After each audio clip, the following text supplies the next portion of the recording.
열린교회 성도 여러분 안녕하세요. 이 시간에 우리 함께 갈라디아서를 함께 묵상하는 시간을 갖도록 하겠습니다.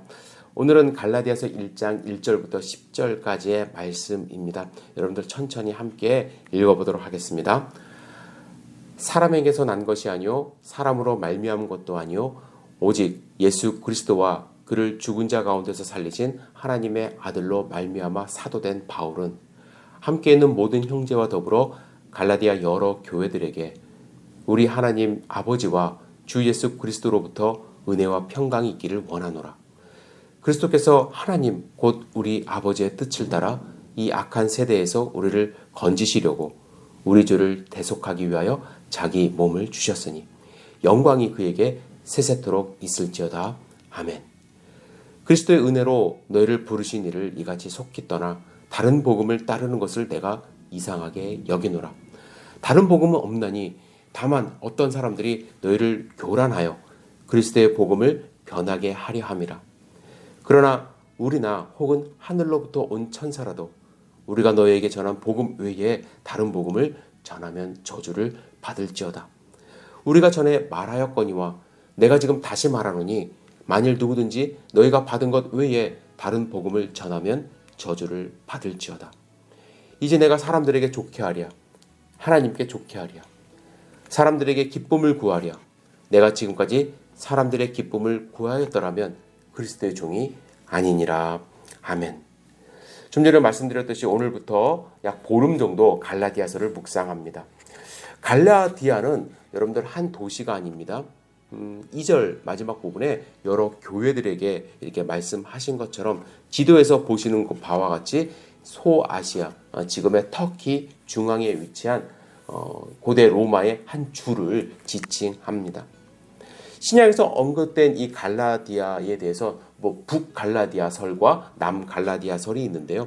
북갈라디아는 BC 275년경 이제 켈트족이 그곳을 점령하면서 정착을 했는데 그 지역을 이제 바울이 이제 전도했고 그 지역에 쓴 편지다라고 주장하시는 분들이 계시는 반면에 좀 전에 말씀드렸듯이 로마인들이 그곳을 로마의 속국 주로 만들었는데 이게 BC 25년경입니다. 그래서 그때 갈라디아라는 이름이 지어졌다 이렇게 주장을 하는 것이 남갈라디아 설입니다. 일반적으로 이제 남갈라디아설을 많이 받아들이는데요. 그 이유는 사도행전에서 바울이 북쪽 갈라디아를 갔다라는 흔적이 나오질 않습니다.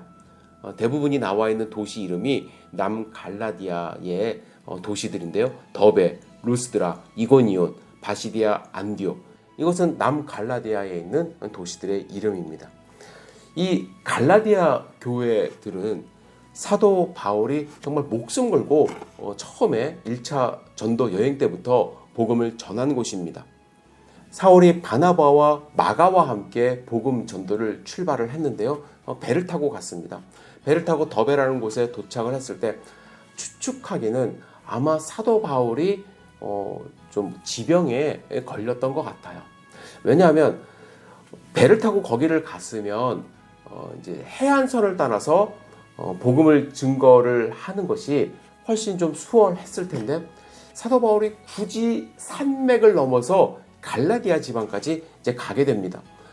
산맥을 넘는다는 것이 지금처럼 이제 교통이 발달되어 있으면 편할 수도 있지만 그 당시에는 다 도보로 가든지 아니면 이제 말을 타고 운송 수단을 이용해서 가야 되는데 거기가 산적들도 많이 나오고 상당히 위험한 지형이라고 이야기를 합니다. 그런데 왜 사도 바울이 굳이 이 지역을 갔을까?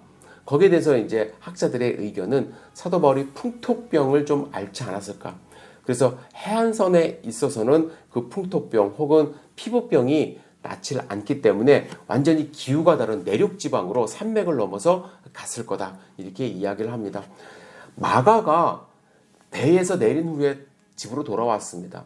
아마 젊은 마가도 견디기 힘든 그러한 항해였기 때문에 마가도 조금 몸이 좀 불편해서 이제 집으로 돌아왔을 거다.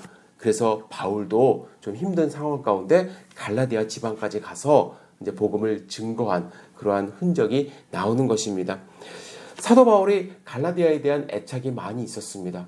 1차 전도 여행을 한번 갔다가 돌아오는 길에 그 도시들을 다시 한번 들려서 복음을 증거했고요. 2차와 3차 전도 여행 때도 다시 이 도시들을 들려서 복음을 증거하고 교회를 든든히 세웠습니다. 그런데 바울이 떠난 뒤에 교회에 문제가 발생을 했습니다. 이 문제의 근원지는 유대인들이었습니다. 유대인들 가운데 율법을 중시하고 할례를 주장하는 사람들이 있었습니다. 이제 할례파 유대인 이렇게 이야기를 하는데요. 바울은 어떻게 복음을 증거했습니까?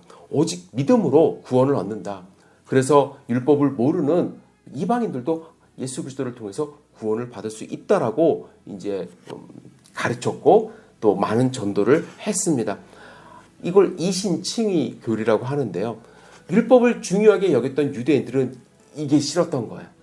그들을 지금까지 지키고 있었던 것은 율법이고 또 그들이 자부심을 갖고 있었던 것은 보이지는 않지만 이제 할례 받은 것에 대한 자부심이 있었는데 거기에 대해서 이제 바울이 반기를 드는 것처럼 보였고 또 사람들을 혼란케 한다고 반대로 생각을 해서 교회를 다니면서 바울이 가르쳤던 거 다 거짓이다 이렇게 이야기를 하는 것입니다. 그래서 율법을 꼭 준수해야 된다. 또 당신도 할례를 받아야 된다. 이방인들에게 할례는 상당히 큰 도전입니다. 왜냐하면 그들은 전통적으로 이 할례를 받는 것에 대해서 야만인이라고 생각을 했거든요.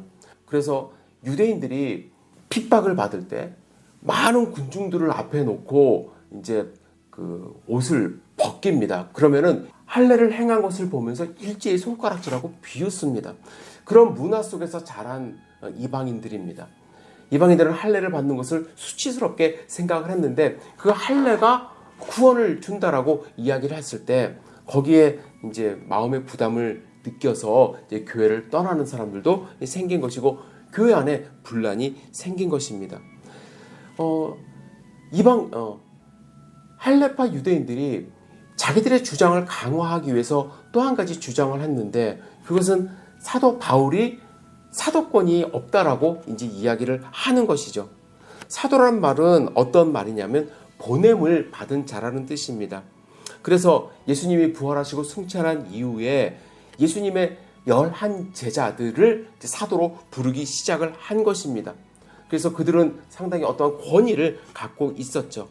그런데 바울을 반대하는 사람들은 바울이 이러한 사도권이 없었다는 거예요. 권한이 없었다는 것입니다.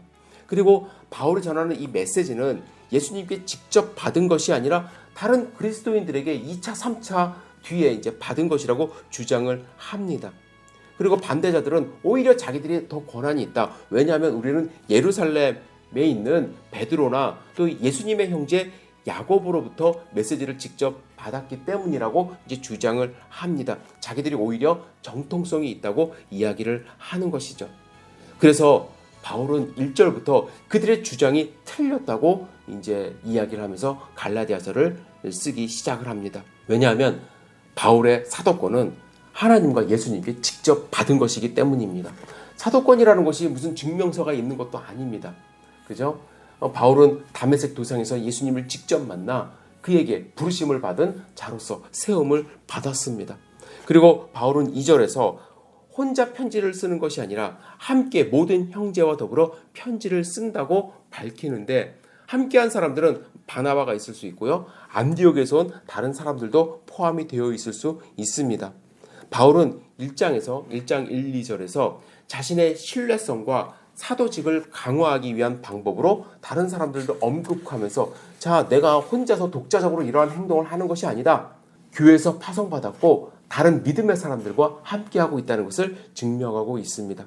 바울은 3절에서 5절까지 그리스도의 이름으로 이제 문안하며 하나님을 찬양한 후에 6절부터 본격적으로 복음을 변질시키는 것에 대해서 비난하기 시작을 하죠.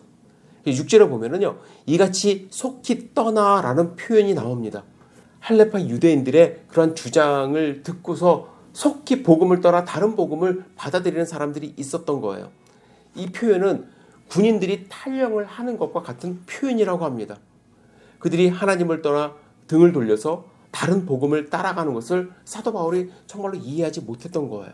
성령 하나님으로 하나님의 은혜로 구원받았다고 생각을 했는데 자꾸 율법적인 것에 얽매이는 그들을 보면서 답답한 마음을 표현하고 있습니다.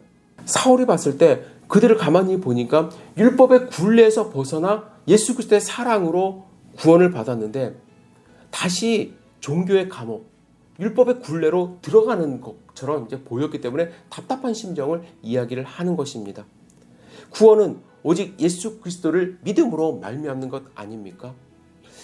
그런데 요즘에도 이제 간혹 보면은 구원을 받으려면 이것을 해야 합니다. 어떤 교회에서는 우리 교회 꼭 등록해야 되고요. 우리의 규칙을 따라야만 합니다. 우리의 방식으로 침례를 받아야 되고 우리 예배를 꼭 참석해야만 합니다. 라고 주장하는 사람들이 있습니다. 이런 행위는 우리를 구원하지 못합니다. 바울은 8절에서 하나의 가정을 설정하여 율법주의가 얼마나 은혜를 왜곡하고 있는지 그 심각성을 보여주고 있죠. 바울은 과정법을 통해서 은혜와 율법을 섞어서 선포하는 자들은 영원히 저주를 받을 것이라고 서언을 합니다. 바울이 이렇게 강하게 말하고 있는 이유는 다른 사람들에게 구원의 조건으로 율법을 준수하는 것을 요구하는 것은 영원히 그리스도가 없는 것으로 인도하는 그러한 행위이기 때문에 그렇습니다. 그리스도의 십자가를 뒤로하고 율법을 앞장 세우는 것, 그것은 복음을 버리는 것뿐만 아니라 잘못된 길로 인도하여 영원한 생명을 얻지 못하게 하는 것이죠. 그래서 9절에서 바울은 다시 한번 저주하면서 그들을 강하게 비판하고 있습니다. 여러분, 우리가 행위로 구원을 받을 수 있다면 그 행위를 어떻게 평가받을 수 있을까요? 율법을 100%, 100% 완벽하게 지키는 건 절대로 불가능합니다.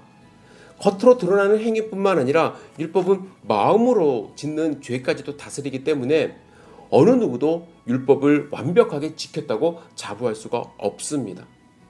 우리가 받은 구원은 우리가 선하게 살아서가 아닙니다. 착하게 살아서가 아닙니다. 우리는 죄인입니다. 하지만 예수 그리스도를 믿음으로 구원을 선물로 은혜로 받았습니다.